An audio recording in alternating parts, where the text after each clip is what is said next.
नमो नमः मित्राणि।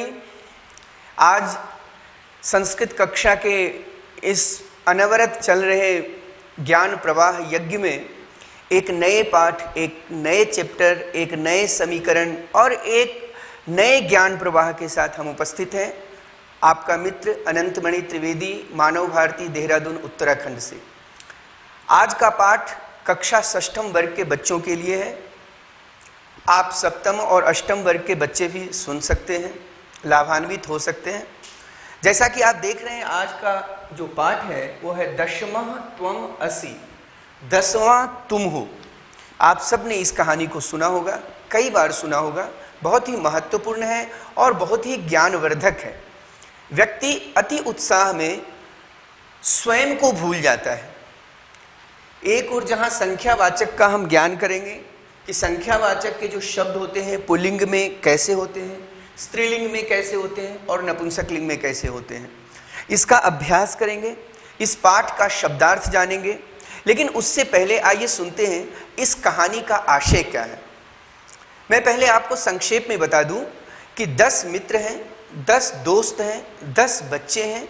आपस में पर्यटन के लिए कहीं जा रहे हैं। रास्ते में उन्हें एक नदी मिलती है। वे सब नदी को पार करते हैं। यह सत्य है कि वे सभी आपस में एक दूसरे को बहुत प्यार करते हैं। आप सभी बच्चों को भी एक दूसरे से बहुत प्यार करना चाहिए, बहुत मोहब्बत करनी चाहिए। आपस में झगड़ा नहीं करनी चाहिए, आपस में कलह नहीं करना चाहिए और आपस में समीकरण बैठा कर रहना चाहिए। वे बच्चे जब नदी तैर कर पार करते हैं तो उनमें से उनका जो प्रमुख होता है, थोड़ा ज्येष्ठ होता है, उसने सोचा क्यों ना हम अपने दोस्तों को गिन लें। कहीं ऐसा तो नहीं कि कोई एक डूब गया हो। और उसने गिना 1 2 3 4 5 6 7 8 9। 9 गिनने के बाद वो हतप्रभ रह गया। मेरा एक दोस्त नदी के प्रवाह में डूब गया, नदी की धारा में वह चला गया। वह रोने लगता है। दूसरे दोस्त को लगा नहीं हो सकता है इससे गिनने में कोई गलती हुई हो।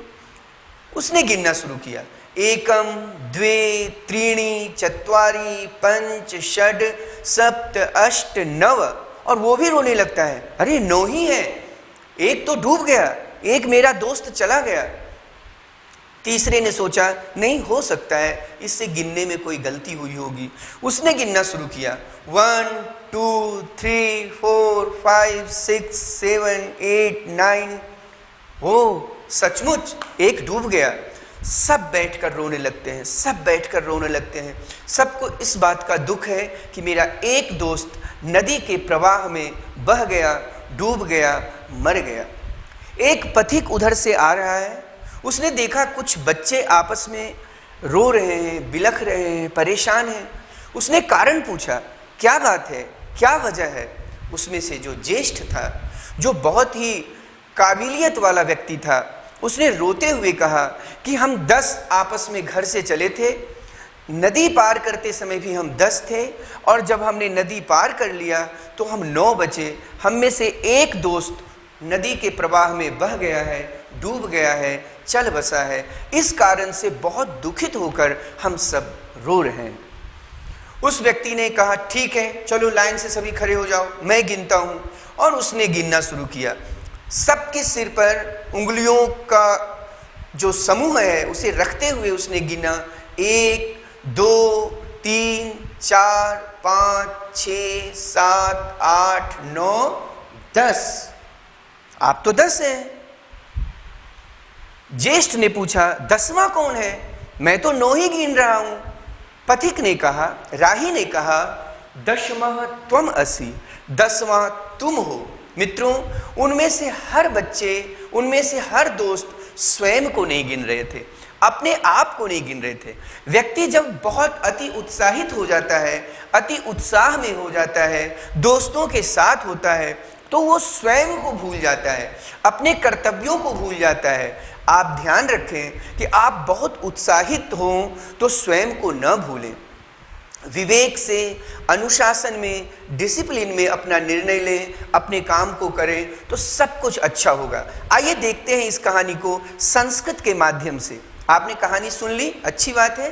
संस्कृत के माध्यम से इस कहानी को पढ़ने का प्रयास करते हैं। आप सब अपने अपने घरों में इस पाठ का वाचन करें, शब्दार्थ पढ़ें, अभ्यास पढ़ें और संख्यावाचक शब्द का भी अभ्यास करें। सुनिए।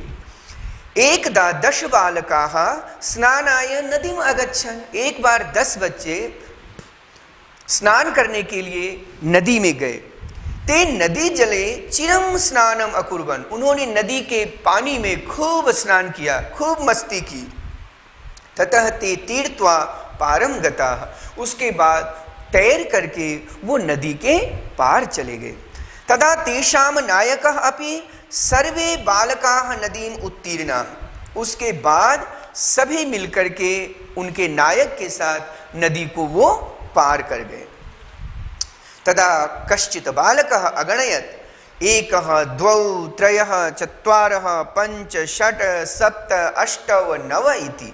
उनमें से एक बच्चे ने सबको गिना कि 1 2 3 4 5 6 7 8 9।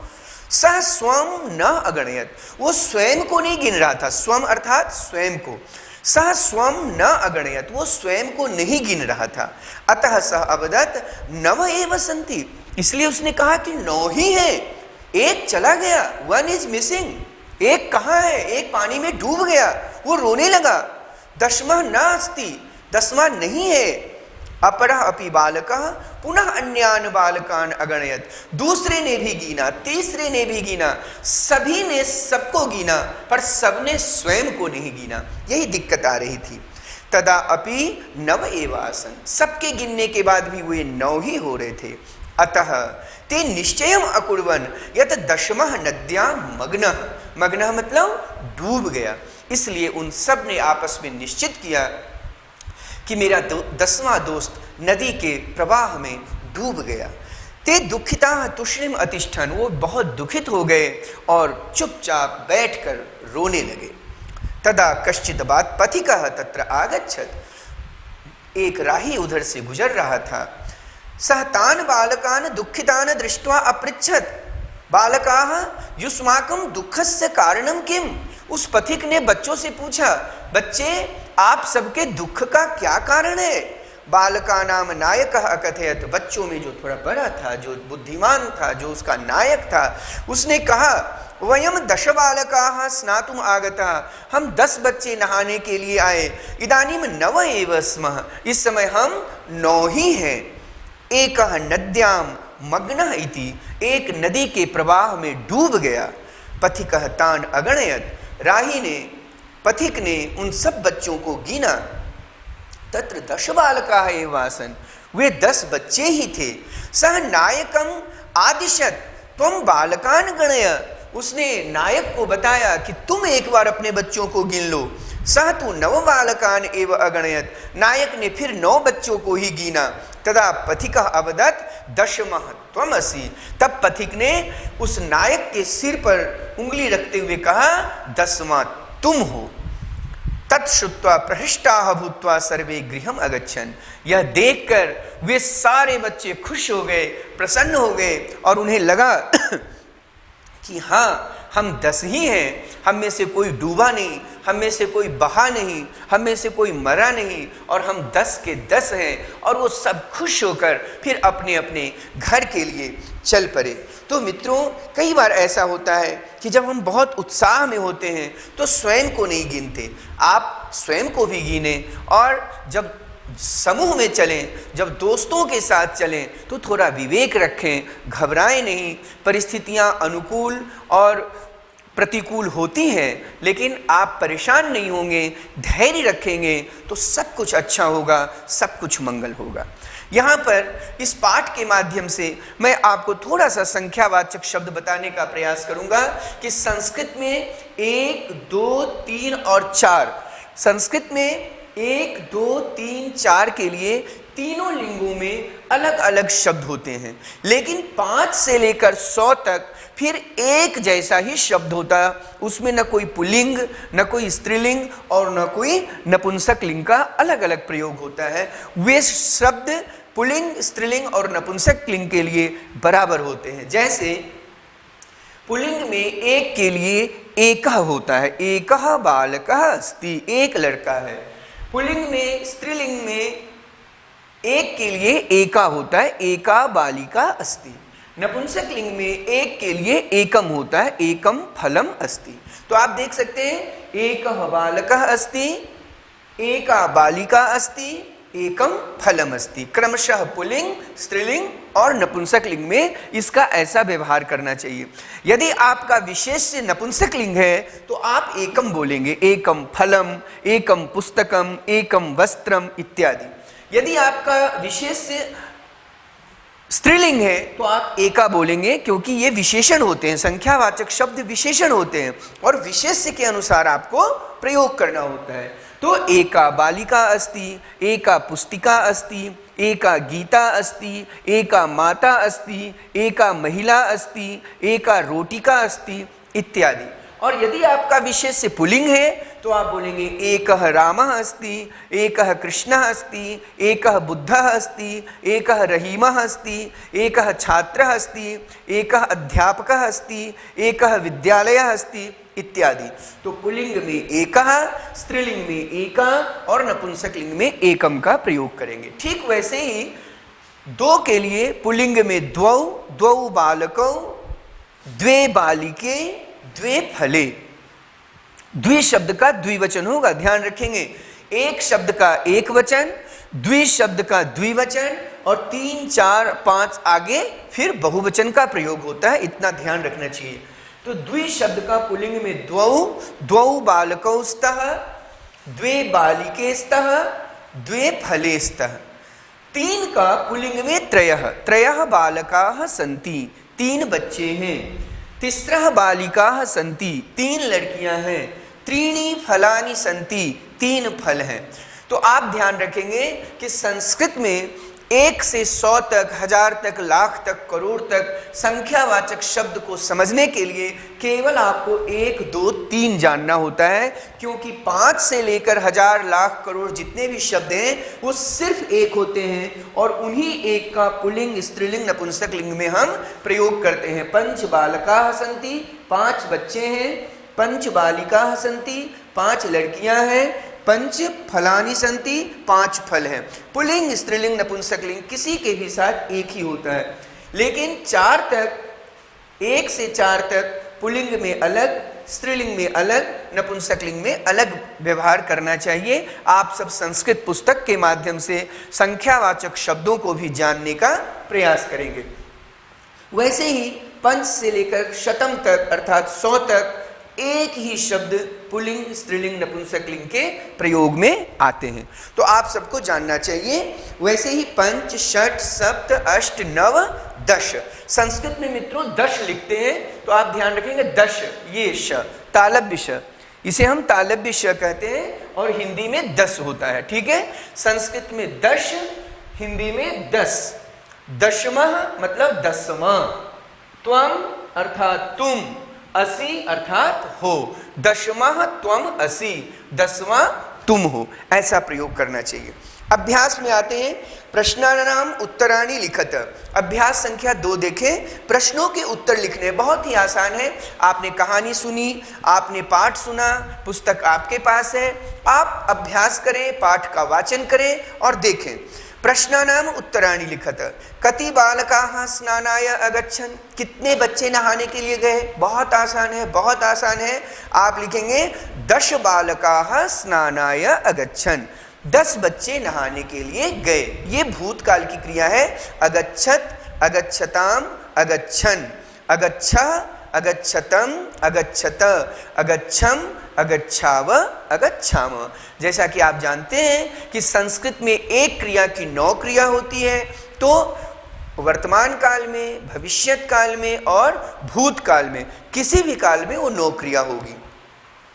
ते स्नानाय कुत्र अगच्छन, ख में देखें कि वो नहाने के लिए कहाँ गए। मैं हिंदी के साथ आपको इसलिए समझाने का प्रयास कर रहा हूँ ताकि आप उन बातों को समझें।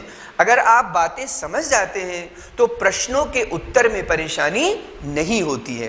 ते स्नानाय कुत्र अगच्छन, वे नहाने के लिए कहाँ गए। आप लिखेंगे ते स्नानाय नदी जले अगच्छन, वे नहाने के लिए नदी के पानी में गए। ते कम निश्चयम अकुर्वन्, उन्होंने क्या निश्चय किया। दशमः नद्याः मग्नः, 10वां नदी में डूब गया, ऐसा उन्होंने सोचा, ऐसा निश्चित किया। मग्नः आपके लिए एक नया शब्द है। मग्नः का अर्थ होता है डूब गया। मार्गे कह आगच्छत, रास्ते में कौन आया। बहुत आसान है, आप लिखेंगे मार्गे एकः पथिकः आगच्छत। पथिकः का मतलब होता है राही। देखिए बहुत ही अच्छा शब्द है आपके लिए, दो शब्द। पथ, पथ का मतलब क्या है, रास्ता, मार्ग, और पथिक का मतलब क्या है, राही, रास्ते पर चलने वाला। और एक बहुत ही नया शब्द आपको मैं बता रहा हूं, आप इसका इस्तेमाल करें, हिंदी में भी इसका इस्तेमाल होता है, पाथेय, रास्ते का खाना। आप ट्रेन में जाते हैं, सफर में जाते हैं, कहीं पिकनिक में जाते हैं, आप घर से पूरी सब्जी बनाकर ले जाते हैं, उसे हम पाथेय कहते हैं। साउथ में इस शब्द का खूब प्रयोग होता है। तो पथ मतलब रास्ता, पथिक मतलब रास्ते पर चलने वाला, और पाथेय मतलब रास्ते का खाना। आप रास्ते में खाने के लिए कुछ ले जाते हैं तो उसे हम पाथेय बोलते हैं। अगर आपने म लगा दिया तो वो संस्कृत शब्द हो गया, म हट गया तो ये हिंदी का शब्द हो गया। पाथेयम रास्ते का खाना, पाथेय रास्ते का खाना। तो पथिका किम अवदत्, पथिक ने क्या कहा, तो पथिक ने कहा दशमः त्वम असि, उसका जो नायक था, उसका जो सबसे काबिलियत वाला बच्चा था उस टीम में, उसके सिर पर उंगलियों का समूह रखते हुए उसने कहा दशमः त्वम असि, 10वां तुम हो। अभ्यास संख्या 3, शुद्ध कथनानाम समक्षम आम, अशुद्ध कथनानाम समक्षम न इति कुरुता। आप समझिए संस्कृत में इसे हम कहते हैं यस, यस मतलब हाँ, आम, और न मतलब नहीं। ध्यान रखेंगे, आम मतलब हाँ और न मतलब नहीं। जो सही शब्द है, जो सही वाक्य है, जो सही प्रश्न है, उसके आगे आपको आम लिखना है और टिक मारना है। जो गलत है उसके आगे आप न लिखेंगे और गलत का निशान लगाएंगे। ठीक है, तो 10 बालकाः स्नानाय अगच्छन्, 10 बच्चे नहाने के लिए गए, बिल्कुल सही है। तो आप लिखेंगे आम और टिक मारेंगे। ठीक है, सर्वे वाटिकायाम अभ्रमन्, सभी एक बगीचे में घूम रहे थे, नहीं वे नदी किनारे घूम रहे थे, तो आप लिखेंगे न और काट देंगे। ग ते वस्तुतः 9 बालकाः एव आसन्, वे वस्तुतः 9 बच्चे ही थे, न नहीं, गलत, तो आप लिखेंगे न और उसे काट देंगे। ठीक है, बालकः स्वम न अगणयत्, बच्चे स्वयं को नहीं गिन रहे थे, आप लिखेंगे आम और यस का निशान लगा देंगे, टिक लगाएंगे। एकः बालकः नद्यां मग्नः, एक बच्चा नदी में डूब गया, आप लिखेंगे न और काट देंगे क्योंकि कोई नहीं डूबा था। ठीक है, ते सुखिताः तुष्णीम अतिष्ठन्, वे बड़े सुखी होकर चुपचाप बैठे थे, न वे दुखी थे, तो आप लिखेंगे न और काट देंगे। कोपि पथिकः न आगच्छत्, कोई रास्ते में आने वाला व्यक्ति नहीं आया, कोई राही नहीं आया, आप लिखेंगे न क्योंकि वो आया था, तो आप न लिखेंगे और काट देंगे। ज नायकः अवदत् दशमः त्वम असि इति, नायक ने कहा 10वां तुम हो। नायकः अवदत् दशमः त्वम असि इति, न ये गलत है, नायक ने नहीं कहा, पथिक ने कहा, पथिक ने कहा 10वां तुम हो, तो आप ज में भी काट देंगे और न का निशान लगाएंगे। ते सर्वे प्रहृष्टाः भूत्वा गृहम् अगच्छन्, वे सभी बहुत खुश होकर अपने अपने घर आ गए, बिल्कुल सही है, तो आप लिखेंगे आम और सही का निशान लगाएंगे। ठीक है, अब नंबर चतुर्थ में आइए, फोर्थ में, मंजूषातः शब्दान चित्वा रिक्त स्थानानि पूरयत। खाली स्थान है, खाली स्थान में आपको एक शब्द भरना है। शब्द वहां दिए हुए हैं, आपको उन सही शब्दों में चयनित कर कर सही शब्द को भरना है। नंबर फोर्थ में देखें, ते बालकाः तीर्त्वा नद्याः उत्तीर्णा। आप लिखेंगे तीर्त्वा, तीर्त्वा अर्थात तैर कर, ठीक है। ते बालकाः तीर्त्वा नद्याः उत्तीर्णा, वे बच्चे तैर कर नदी पार हो गए। पथिकः बालकान् दुखितान् दृष्ट्वा अपृच्छत्, दृष्ट्वा अर्थात देखकर, तो आप ख में भरेंगे दृष्ट्वा, ठीक है। ग पुस्तकानि गृहीत्वा विद्यालयं गच्छ, पुस्तकों को लेकर स्कूल जाओ, तो आप लिखेंगे गृहीत्वा, गृहीत्वा अर्थात लेकर, बहुत अच्छा। घ पथिकस्य वचनं श्रुत्वा सर्वे प्रमुदिताः गृहम् अगच्छन्, पथिक का वचन सुनकर खुश होकर सब अपने अपने घर आ गए, तो आप लिखेंगे श्रुत्वा, श्रुत्वा अर्थात सुनकर। पथिकः बालकान् गणयित्वा अकथयत् दशमः त्वम् असि, पथिक ने सबको गिनकर नायक के ऊपर उंगलियां रखकर कहा 10वां तुम हो, तो आप लिखेंगे गणयित्वा अर्थात गिनकर। मोहनः कार्यं कृत्वा गृहं गच्छति, मोहन अपना काम करके घर जाता है, तो आप लिखेंगे कृत्वा। तो मैं पुनः दोहराता हूं, क में आप लिखेंगे तीर्त्वा, ख में लिखेंगे दृष्ट्वा, ग में लिखेंगे गृहीत्वा, घ में लिखेंगे श्रुत्वा, ङ में लिखेंगे गणयित्वा और च में लिखेंगे कृत्वा। शब्द आपके पाठ में लिखे हुए हैं, वहां से देखकर भी आप लिख सकते हैं। पंचम अभ्यास संख्या 5 में देखिए, कुछ चित्र दिए हुए हैं, 8 बॉल बने हुए हैं और लिखा हुआ है कंदुकानी। कंदुकम का अर्थ होता है बॉल, एक, कंदुकानी मतलब अनेक बॉल। 8 बॉल बने हुए हैं, तो 8 के लिए संस्कृत शब्द आपको लिखना है। 8 के लिए संस्कृत शब्द क्या होता है? अष्ट। आप अष्ट या अष्टौ लिख सकते हैं, तो आप लिखेंगे अष्ट कंदुकानी, 8 बॉल। चटकाह, 3 चिड़ियां हैं। आप सबको पता है चिड़िया स्त्रीलिंग है, तो स्त्रीलिंग में 3 के लिए कौन सा शब्द है? तिस्रः, तो आप लिखेंगे तिस्रः चटकाह, तिस्रः चटकाह, 3 चिड़ियां। अगर कोई मेल शब्द होता तो आप लिखते त्रयः, अगर कोई नपुंसकलिंग होता तो आप लिखते त्रीणि, लेकिन यहाँ फीमेल है, स्त्रीलिंग है, तो आप लिखेंगे तिस्रः, तिस्रः चटकाह। एक पुस्तक है तो आप लिखेंगे एकम, क्योंकि पुस्तक नपुंसकलिंग है संस्कृत में, तो आप लिखेंगे एकम, एकम पुस्तकम, एकम पुस्तकम। 2 मोर है, मोर पुल्लिंग होता है, तो आप लिखेंगे द्वौ मयूरौ, एकः मयूरः, द्वौ मयूरौ, त्रयः मयूराः, चत्वारः मयूराः, पंच मयूराः, तो आप लिखेंगे द्वौ मयूरौ, 2 मोर। 2 लड़कियां हैं, लड़कियां स्त्रीलिंग होती हैं, बेटियां स्त्रीलिंग होती हैं, तो आप लिखेंगे द्वे बालिके। अगर कोई पुल्लिंग है तो लिखेंगे द्वौ बालकौ, चूंकि लड़कियां स्त्रीलिंग होती हैं तो आप लिखेंगे द्वे बालिके, 2 लड़कियां। 6 ताले हैं तो षट तालाः, षट पंच के बाद होता है षट, षट में कोई दिक्कत नहीं, यहाँ भी षट होगा, यहाँ भी और यहाँ भी, पुल्लिंग स्त्रीलिंग नपुंसकलिंग तीनों में षट शब्द ही होता है, तो षट तालाः। पंच कपोताः, 5 कबूतर, पंच कपोताः, वहाँ कोई समस्या नहीं है। 5 के बाद संस्कृत में संख्यावाचक शब्द के लिए कोई समस्या नहीं होती, क्योंकि पुल्लिंग स्त्रीलिंग और नपुंसकलिंग में एक जैसा शब्द होता है। तो पंच कपोताः। 10 पत्राणि, 10 पत्ते, 10 पत्राणि, तो आप पुनः उसे देखें कि अष्ट कंदुकानि, तिस्रः चटकाः, एकम पुस्तकम, द्वौ मयूरौ, 2 बालिके, षट तालाः, पंच कपोताः, 10 पत्राणि। नीचे 2 चित्र बने हुए हैं, एक कन्या बैठी हुई है, एक पुत्र बैठा है, तो आप दोनों के लिए भी वाक्य बना सकते हैं। एका बालिका पुस्तकम पठति, बच्चे के लिए लिख सकते हैं एकः बालकः संस्कृतं पठति। आप अपने हिसाब से भी वाक्य बना सकते हैं, कुछ भी बनाएं, चित्र के नीचे वाक्य जरूर बनाएं। तो एका बालिका पुस्तकं पठति, एकः बालकः संस्कृतं पठति।